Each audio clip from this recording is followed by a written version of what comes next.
Hi everybody, Detached retinas. Do you want to know how to spot the early warning signs that can help you get early diagnosis and early treatment? And treatments, do you want to know what kind of treatments are available out there, and also what to expect after you have those treatments or surgery? If you do, keep watching. So what are the early warning signs then? Well, for me personally, what I noticed was flashing lights. I had a white flashing arc of light that would move from the inside of my eye, slowly moving towards the outside of my eye. And obviously that was very strange. It never really happened before, and that's what drew my attention to the fact that something might be wrong.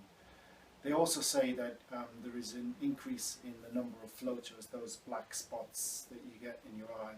And I have to say that for me, this happened more after the operation and after the treatments I had than beforehand, and so weren't much of an indication that anything was wrong to me. And they also say the final stage, the one that needs immediate attention, is a curtain seems to come across your eye and limit your vision in a very distinct manner. It never actually got to that stage with me, luckily.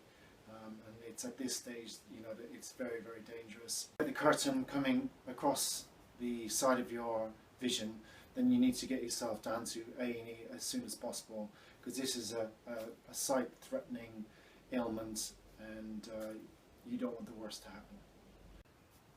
So, what are the options for treating detached retinas?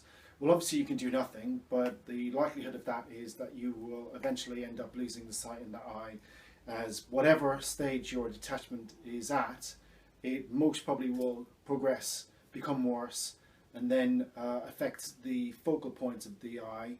And once that happens, people generally tend to lose the sight in their eye. So the treatments that were available to me, I'll try and explain them as best I can as they were explained to me. Lasering, cryopexy, scleral buckle, and vitrectomy. The lasering and cryopexy, as they were explained to me, seem to be the least intrusive, and I opted for the lasering. So rather than actually fix the detachments, I chose to have lasering to prevent it from getting any worse. So lasering creates a barrier to stop the detachments from progressing past that barrier. However, it doesn't ultimately fix the detachment. And as my tears and holes were at the top of my eye, it didn't actually affect my vision. So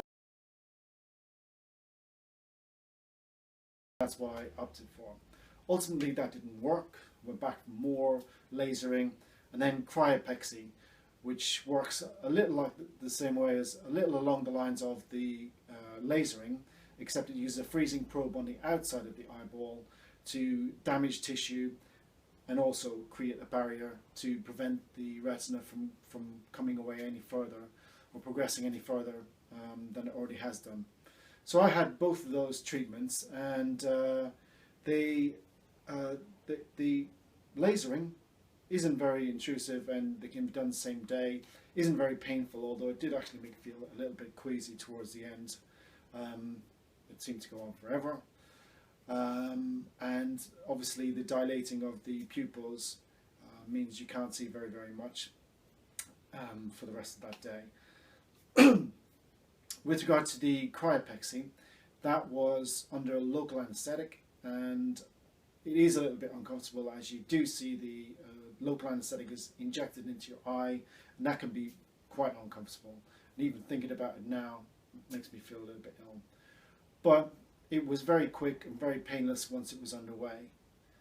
Although the eyeball was bruised for, I'd say, about a week afterwards, maybe 2 weeks, and swollen, and that obviously affects your vision as well.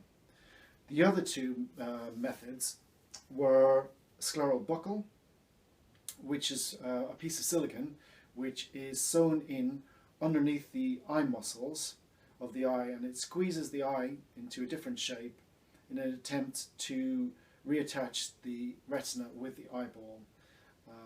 And this is a procedure that I just had done about 5 weeks ago. So I'll explain a little bit more about that in a couple of minutes. And the last treatment that I was made aware of at the time was a vitrectomy, which was pretty gruesome and horrible, where they remove some of the aqueous or vitreous humor, the liquid inside your eye, place a gas bubble inside, and the gas bubble is in order to reattach the retina to the back of the eye. And there are quite a number of considerations you have to make once you have this procedure. The recovery position that you have to assume for quite a number of days afterwards. I don't know if you can fly for a while. It does seem it is pretty intense and not very nice.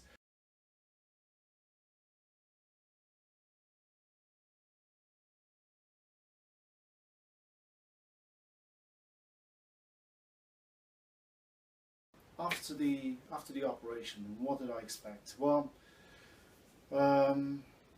it went probably just as well as I thought it would go. I didn't put myself through watching any YouTube clips beforehand, although my other half did and knew what to expect. Had I known, I might not have gone for the operation, so just as well I didn't watch it. But afterwards, the procedure happens on an outpatient basis, so I was in the same day and out the same day, under general anaesthetic.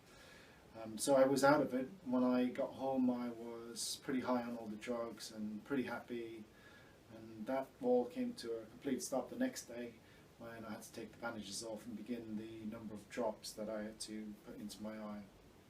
So this the procedure that I had was the scleral buckle, where the silicone is inserted under the muscles of your eye, eyeball is squeezed, and they hope that the retina will reattach itself to the eyeball. This is the procedure that I had done, and what I felt afterwards was the next day when the bandages came off to put the eye drops in was pretty tough going, I have to be honest. I had very bad double vision, and normally when you associate double vision with seeing two objects, the type of double vision that I had was so grotesque. I could see a line of cars ahead of me, and my other eye saw them descending into the ground. So it was nothing like I had experienced before, and that part was quite scary. However, that didn't last long, and a couple of days later that had dissipated and all but disappeared. I did have blurred vision and limited double vision for quite a while afterwards. I'm up to week 5 now, and the vision is still blurred, and what was once good vision in my left eye is now I'm going to need glasses to correct it, because my far away vision is not as good as it used to be. Also, it felt like there was the other side effect, or things that I felt after the operation and still feel now. It feels as though there's something scratching the eyelid. Initially, when you first have the operation, this is very pronounced, and you notice it every day, and it feels like a piece of fishing line is scratching away at your eyelid. You think that they haven't cut the stitches away or whatever. But it dissipates and you get used to it, and also in the first couple of days, because the buckle or the silicone is underneath your eye muscles, every time you have to use your eye muscles to look around, it's very disconcerting, because your eye doesn't actually go exactly where you think it's going to go, and that may be a little dizzy. So I don't know. I tried to look that up on YouTube, on Google, but didn't find anybody else who had similar symptoms. Maybe that's just me. So to recap, then the aftermath of the operation: severe double vision the next day. Obviously a certain amount of pain in the eye, but not as much as I had anticipated. The eye was very, very bloodshot and looked pretty disgusting and not very attractive at all. It also weeps and was stuck together every morning, and I had to bathe the eye in hot water just to actually open the eye. However, as time went on, it became more robust, and I didn't feel so bad about bathing the eye. Blurred vision, this is still a problem. I'm hoping that glasses at some stage is going to help me out there, but I don't know to what extent, because it feels as if the eyeball itself is distorted a little bit of shape. So I don't know what kind of glasses can help with that. We'll see.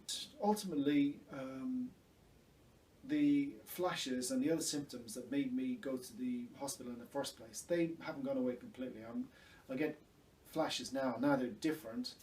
They're not as slow as the previous ones I had. They seem to be a bit more intense and a bit brighter and quicker. And the floaters have increased quite a lot, and sometimes it looks like I'm looking at a dirty windshield. So there you have it. Here are some fighters and boxers who suffered detached retinas: Michael Bisping, Sugar Ray Leonard, and Frank Bruno. Some of them had career-ending injuries because of the detached retinas, and some fought on.